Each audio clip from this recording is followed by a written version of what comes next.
নমস্কার বন্ধুরা, আমি শিবরাম সরকার। আপনারা দেখছেন নিমতিতা দর্শন। 2025 সালের বাজেট পেশ করতে চলেছে পয়লা ফেব্রুয়ারি।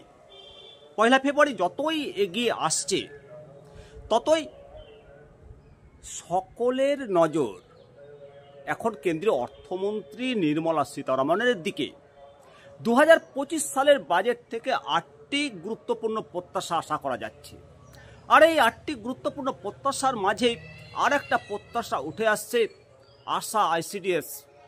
এদের সম্পর্কে কোনো আর্থিক ঘোষণা, অর্থাৎ তাদের বেতন কাঠামো কি পরিবর্তন হবে, এই নিয়ে কিন্তু একটা আশা ভরসা বা নজর প্রত্যেকের রয়েছে। এখানে বলতেই হয় যে বাজেট পেশ করতে চলেছে তাতে নারী পেশাদারদের জন্য বিশেষ প্রাণোদনা আনার পরিকল্পনা থাকতে পারে। নারীদের আর্থিক ক্ষমতায়ন বাড়াবে, এটা আশা করা যাচ্ছে। এবং নারী করদাতাদের জন্য প্রাণোদনা ঘোষণা করতে পারে। আর তাতেই আশা করা যাচ্ছে যে আশা আইসিডিএস এরা একটা বিপুল সংখ্যক নারী পেশাদার রয়েছে কর্মক্ষেত্রে, সুতরাং তাদের বেতন বৃদ্ধি বা তাদের জন্য আরও বিশেষ কোনো সুযোগ সুবিধা বয়ে নিয়ে আসতে পারে কিনা সেটা ফেব্রুয়ারিতে জানতে পারা যাবে। তবে আজকে যেটা আলোচনা করব যে 8টি গুরুত্বপূর্ণ প্রত্যাশা, সেই 8টি গুরুত্বপূর্ণ প্রত্যাশা কি সেই নিয়ে আজকের প্রতিবেদন। আমি শিবরাম সরকার, আপনারা দেখছেন নিমতিতা দর্শন। আশা করি সবাই আপনারা ভালো আছেন বন্ধুরা। পুরো ভিডিওটা শুনবেন, অবশ্যই কমেন্ট করবেন কমেন্ট সেকশনে। বলতেই হয় যে 2025 সালে যে বাজেট উপস্থাপনা করবেন তাতে ভারতের যে ক্রমবর্ধমান অর্থনীতি এবং উচ্চাকাঙ্ক্ষা, এই কারণেই এই বছরের বাজেট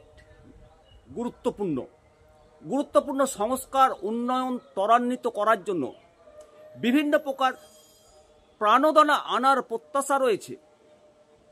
8টি যে মূল প্রত্যাশা, তার মধ্যে কর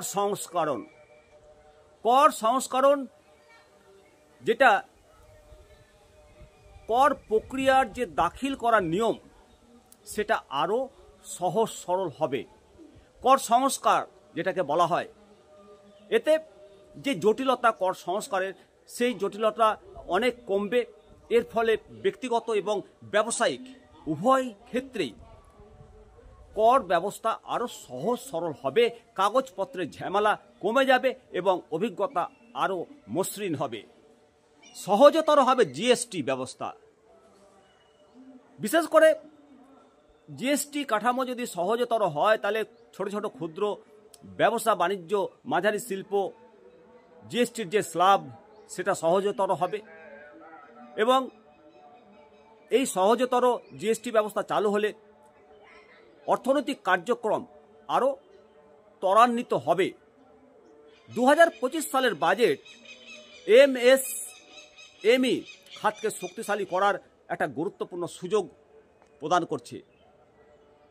আমরা সরকারের যে ব্যাংকিং ব্যবস্থায় অন্তর্ভুক্তি নিয়ে আশাবাদী, যা ক্ষুদ্র এবং ন্যানো শিল্পের উদ্যোগকে আরও সমর্থন করবে।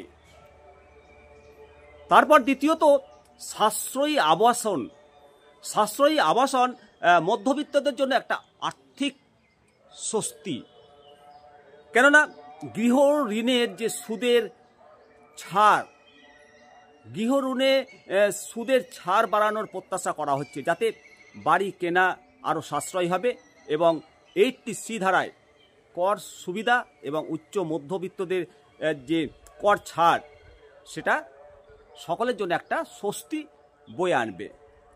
তারপর মূলধনী লাভ করের সংস্কার, এটা মূলত ইকুইটি এবং রিয়েল এস্টেট খাতে বিনিয়োগকে উৎসাহিত করার জন্য মূলধনী যে লাভ কর কাঠামো সহজ করার একটা পরিকল্পনাও থাকতে পারে।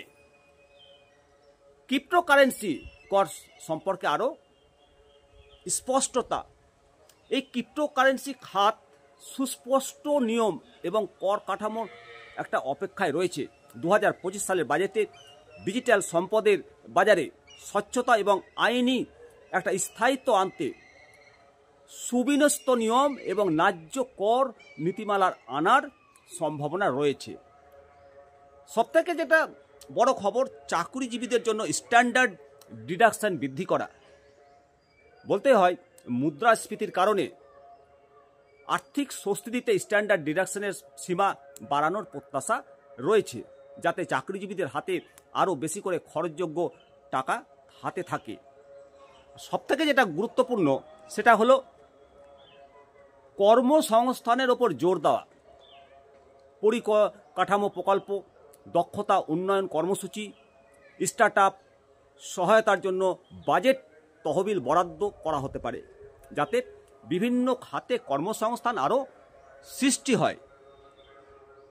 স্ত্রী বা নারীদের যারা কর ট্যাক্স পে করেন তাদের জন্য বিশেষ ছাড় ঘোষণা করা হতে পারে।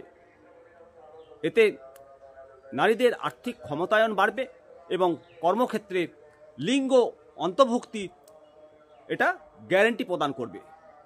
2025 সালের বাজেট ভারতের অর্থনীতি একবারে চরম উন্নতির শিখরে নিয়ে যাওয়ার প্রতিশ্রুতি বহন করছে। পাশাপাশি করদাতাদের যে উদ্বেগ সেটাকেও সমাধান করবে। বিশেষ প্রয়োজন পূরণ করার জন্য সংস্কার চালু করবে। একটা সরলীকৃত এবং একটা অন্তর্ভুক্তিমূলক অর্থনৈতিক ভবিষ্যৎ তৈরি করবে। আর এতে আশা করা যাচ্ছে নারীদের যেটা অর্থনৈতিক সংস্কার, এই অর্থনৈতিক সংস্কার করতে হলে ভারতবর্ষের সবথেকে নারীরা কাজ করে আশা, ICDS এই প্রকল্পগুলোতে বহু সংখ্যক নারীরা কাজ করে। আর তাদের অর্থনৈতিক সচ্ছলতা বাড়াতে গেলে একমাত্র প্রয়োজন তাদের যে বেতন, যে প্রাণোদনা দেওয়া হয়, যে অনারিয়াম দেওয়া হয়, সে অনারিয়াম একমাত্র বৃদ্ধি হতে পারে, সেটা একটা সমাধান। তাই আশা করা যাচ্ছে এই যে নতুন যে বাজেট হতে যাচ্ছে, এই বাজেটে অনেক কিছু আর্থিক সচ্ছলতা বয়ে নিয়ে আসবে এবং ভারতবর্ষের যে অর্থনৈতিক সিস্টেম সেটা আরও উন্নত হতে যাচ্ছে। কারণ ভারতবর্ষ আগামীতে বিশ্বের একটা শ্রেষ্ঠ তৃতীয় অর্থনৈতিক বৃহত্তম দেশ হতে চলেছে। বন্ধুরা, অবশ্যই আপনাদের মতামত জানাবেন। ভালো থাকুন, সুস্থ থাকুন, দেখতে থাকুন নিমতিতা দর্শন। আবার পরবর্তী প্রতিবেদন নিয়ে আপনাদের সামনে হাজির হব। আমি শিবরাম সরকার। নমস্কার।